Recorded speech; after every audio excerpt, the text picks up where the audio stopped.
Evening, you're watching the 7 o'clock English news from the Sultanate of Oman television. First, the headlines. An official session of talks between the Sultanate and Nepal is held at the premises of the Council of Ministers in Muscat. The Ministry of Health is to begin a gradual application of health insurance starting with expatriate manpower next year. And Sohar Port signs an agreement to construct a new plant for oil storage facility at a cost of $600 million.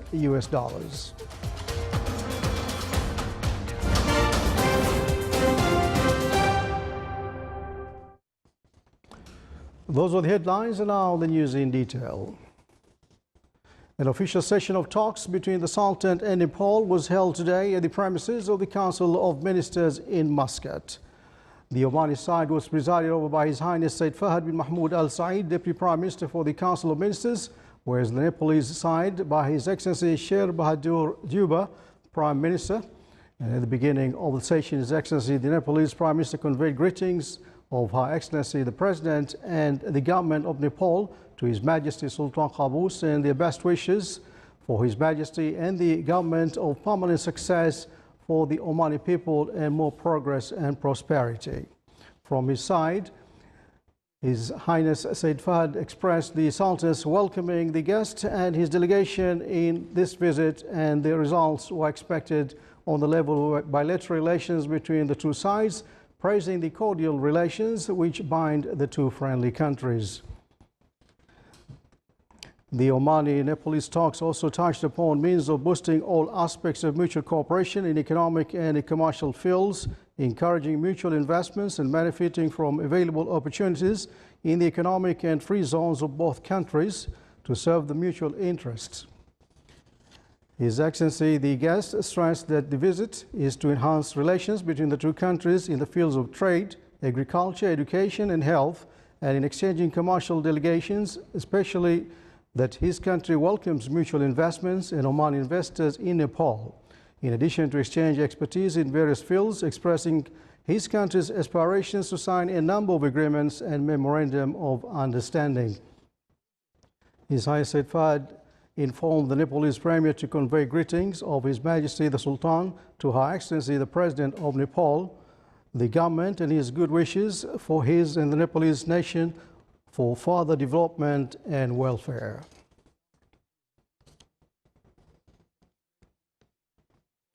His Highness Said Fahad bin Mahmoud Al Saeed, Deputy Prime Minister for the Council of Ministers, held yesterday evening an official banquet in Shangri-La Hotel in Bajarajisa Resort in honor of His Excellency Sher Bahadur Juba and his delegation. It was attended by a number of their Highnesses, the Excellencies, the Ministers, His Excellency the Chairman of the State Council advisors, a number of senior officials, and the Excellencies heads of diplomatic missions accredited to the Sultanate.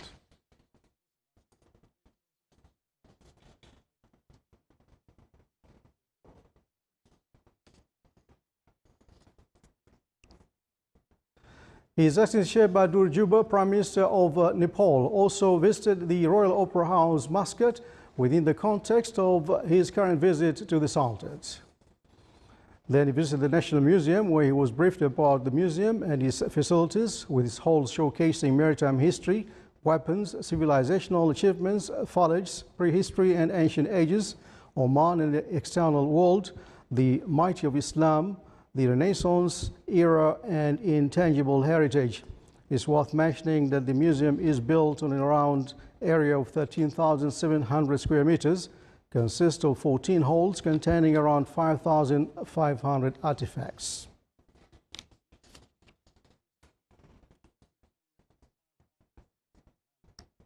His Excellency Sher Bahadur Juba, Prime Minister of Nepal, visited today Sultan Qaboos Grand Mosque. He was briefed during the visit about the history of the mosque and got acquainted with its Omani and Islamic architecture designs. He also toured facilities of the mosque, such as the Islamic Sciences Institute, the library, and the lecture hall.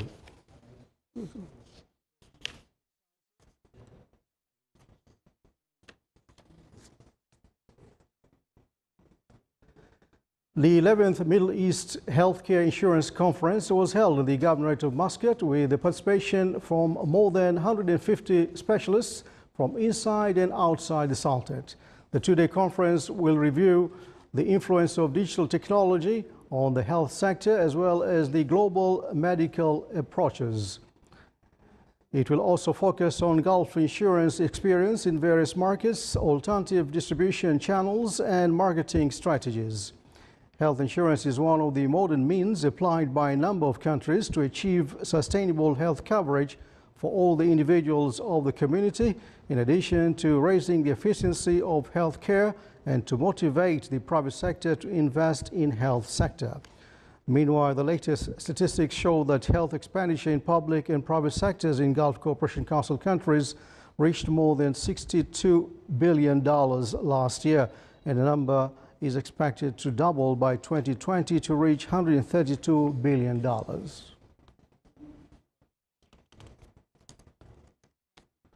From next year, the gradual application of health insurance will begin in the Sultanate, starting with expatriate manpower. This was stressed by His Excellency Dr. Ahmed bin Mohammed Al-Saidi, Minister of Health.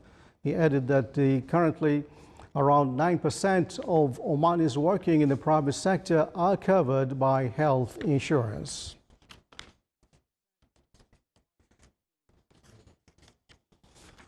In order to form powerful entities and render optimal services, decisions have been made to merge some insurance companies to compliance with the requirements of the new law, which raises the capital of insurance companies from 5 million to 10 million Omani Riyals.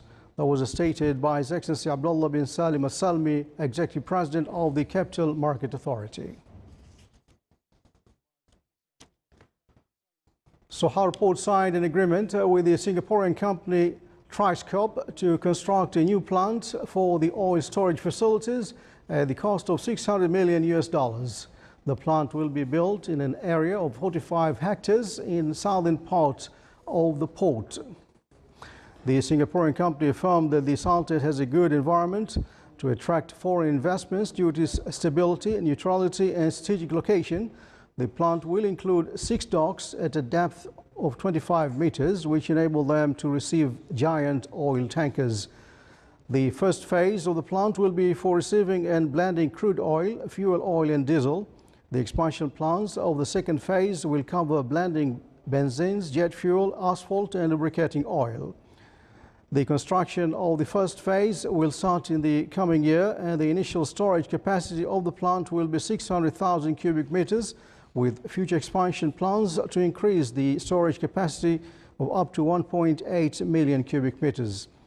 It is proposed that the plant will start its operation by 2020 and will export the refined products to various countries to fulfill increasing future demands in the emerging market economy of Indian subcontinent, East Africa and China. In a press conference, it was announced that first batch of gas from Khazan gas field operated by the BP Oman has been delivered to the Ministry of Oil and Gas ahead of the schedule. More details in the following report. BP Oman started production of first batch of gas from Khazan gas field ahead of schedule. It's projected to deliver 1 billion cubic feet a day by end of 2017, and with the Gazir extension, the full project is expected to deliver 1.5 billion cubic feet of gas and 25,000 barrels of condensate a day. Today, we celebrate the results of that strategic partnership. While Oman has abundant natural resources and a skilled national workforce, BP have utilised their knowledge and experience in applying advanced technologies to unlock the potential in Khazan. This will quickly have a major economic and indeed social impact on the continued prosperity of Oman. His Excellency Engineer Salim Al-Aufi, Under-Secretary of the Ministry of Oil and Gas, pointed out that the mechanism of marketing and sales of gas after operation of the field will remain unchanged, whether for domestic consumption or to serve the economic market. This achievement is going to reflect on Oman's economy and will harvest the results of the strategic partnership with BP and will develop the resources and human capabilities, and that the increment of gas supplies will provide feedstock for development of downstream and petrochemical industries. The ready availability of processed gas for business makes Oman an even more attractive place to locate new industries, furthering the commitment towards the economic diversification of the Sultanate. The gas produced from Kazan also helps to secure the future energy requirements of the nation, while becoming a significant export contributor in the years to come. Khazan gas field block number 61 is located 350 kilometers southwest of Muscat. The total area of the block is around 3,950 square kilometers. The Khazan gas field is operated by BP Oman, which holds 60%, and Oman Oil Company Exploration and Production holds 40%. Around 61 wells have been drilled and over 400 kilometers of pipelines were laid. Still to come, a news bulletin. An exhibition for small and medium enterprises was organized in the Governorate of South Sharqiyya.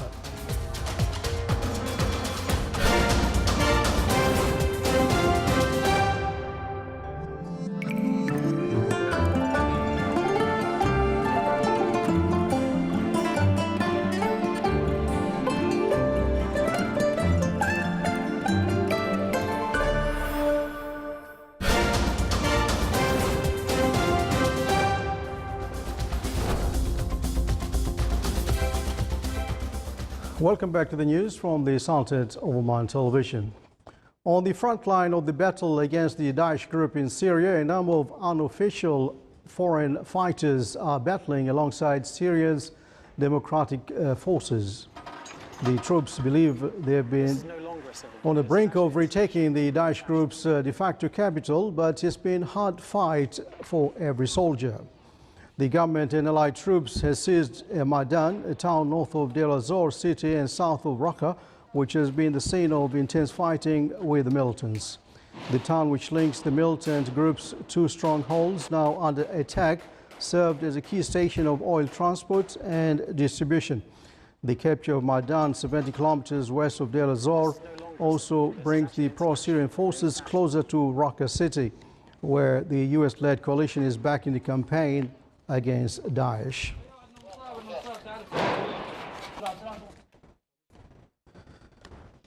A day after historic referendum vote, residents of Erbil reflected on the possibility of having a new nation. Life in the city's Sheikh Allah's market went on as usual today, but news of Turkey and Iraq considering military options against the region were not far from residents' minds.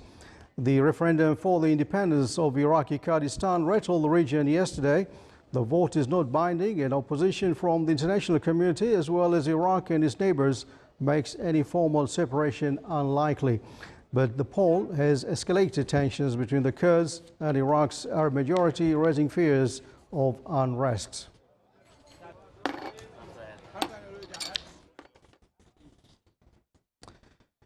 India's defense minister has ruled out deploying troops to Afghanistan. Nirmala Sitharaman made the comments during a joint press briefing with the U.S. Secretary of State Jim Mattis in New Delhi today, after holding discussions on security in Afghanistan, military technology, and a possible deal on fighter jets. Last month, the U.S. President Donald Trump urged India to help more with security efforts in Afghanistan as Washington steps up its own military campaign against Taliban insurgents who have gained ground. So far, New Delhi has contributed around $3 billion towards building highways, power, transmission lines and dams, as well as the aid public health and education in war-ravaged country. New Delhi would also enhance its efforts to train Afghan soldiers in counterterrorism and help build its police forces. Our two countries recognize the threat to global terrorism. British Prime Minister Theresa May met the President of the European Council in London today as she tried to break the deadlock in negotiations on leaving the European Union. May held talks with Donald Tusk amid the fourth round of Brexit negotiations in Brussels. The meeting comes just days after May proposed a two-year transition period to smooth Britain's departure from the bloc. We want to create with Dog owners in Manila and their pets vaccinated against rabies today in a day of action and awareness for rabies prevention. Members of the Humane Society International HSI carried out the vaccination program in observance of World Rabies Day on September 28th. The Philippines has the fifth highest rate of rabies in the world, with between 200 and 300 human rabies deaths reported every year. The HSI went house to house in a Manila neighborhood to make sure every dog got the anti-rabies vaccine. Last year, HSI vaccinated 16,126 dogs in 21 days, and ever since, there's been no confirmed rabies cases in the area.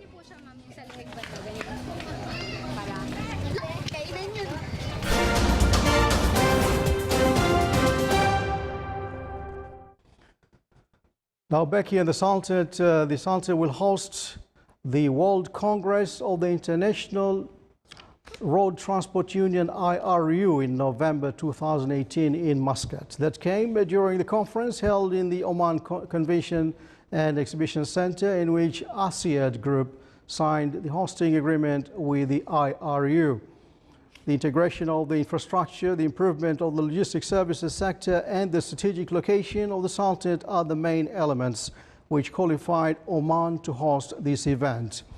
The event is expected to attract a host of influences in the logistics and commercial sectors.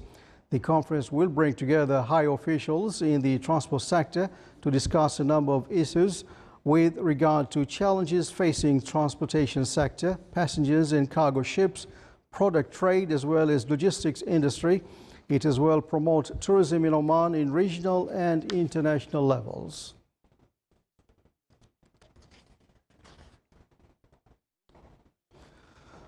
On the sideline of the signing of the hosting agreement of the International Road Transport Union, His Excellency Dr. Ahmed bin Mohammed Al-Futaisi, Minister of Transport and Communications, received Umberto Di Preto, Secretary General of the International Road Transport Union. His Excellency the Minister of Transport and Communications welcomed the guest and appreciated the Union's trust of the Sultan to host the World Congress, which is to be held in November 2018. During the meeting, they exchanged a number of issues with mutual concern and reviewed cooperation fields in transportation and logistics services. The ultrasound scanning unit was opened in Khawla Hospital with the aim to contribute in enhancing health services in the hospital. The unit, which was financed by Petroleum Development of Oman PDO, is considered a great addition to the hospital due to its fast diagnosis ability of disease, as well as to reduce the list of queues of patients coming through referral hospitals. The opening ceremony was presided over by His Excellency Dr. Mohammed bin Saif Al Husni, Under Secretary of the Ministry of Health for Health Affairs.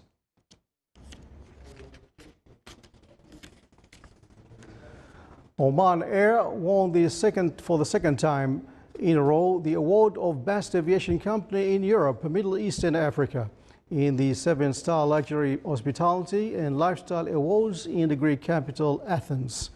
The winning of this award came due to the services provided by the national airline, which were derived from the practices of Omani hospitality.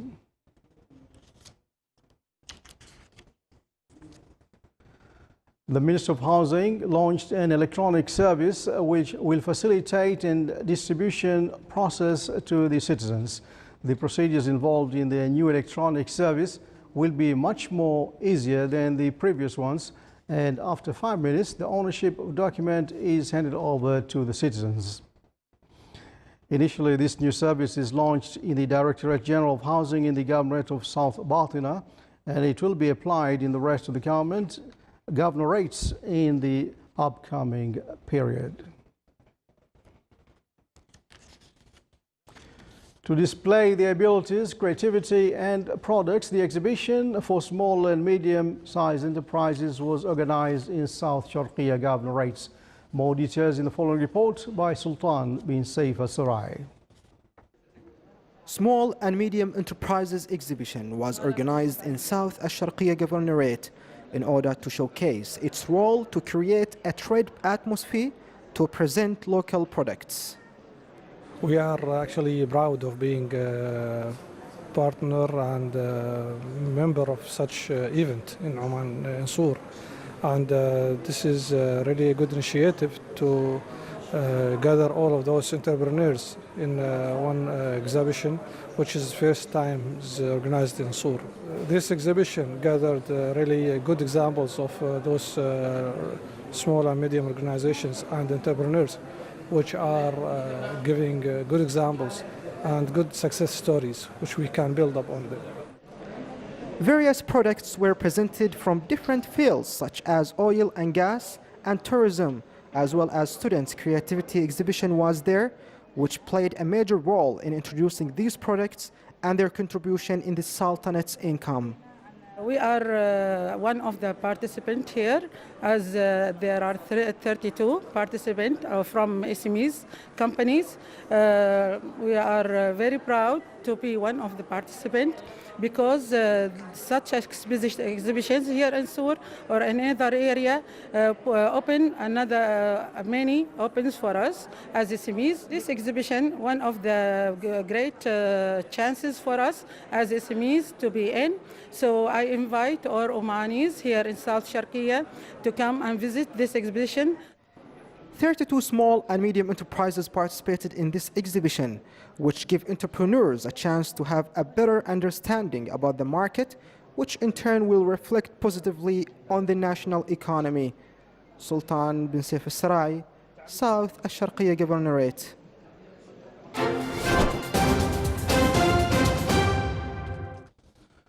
And now for the general focus on the Sultanate. Partly cloudy skies will prevail over the coastal areas of the Governorate of Dhofar and the nearby mountains with chances of intermittent drizzle. Rest of the Sultanate will have clear skies with chances of scattered rainfalls over the higher mountains, and winds will be southerly to southeasterly light to moderate. Seas will be slight to the maximum wave height of 1 meter.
This is the Sultan of Oman television. Before we enter tonight's bulletin, here are the main points once again. An official session of talks between the Sultan and Nepal is held at the premises of the Council of Ministers in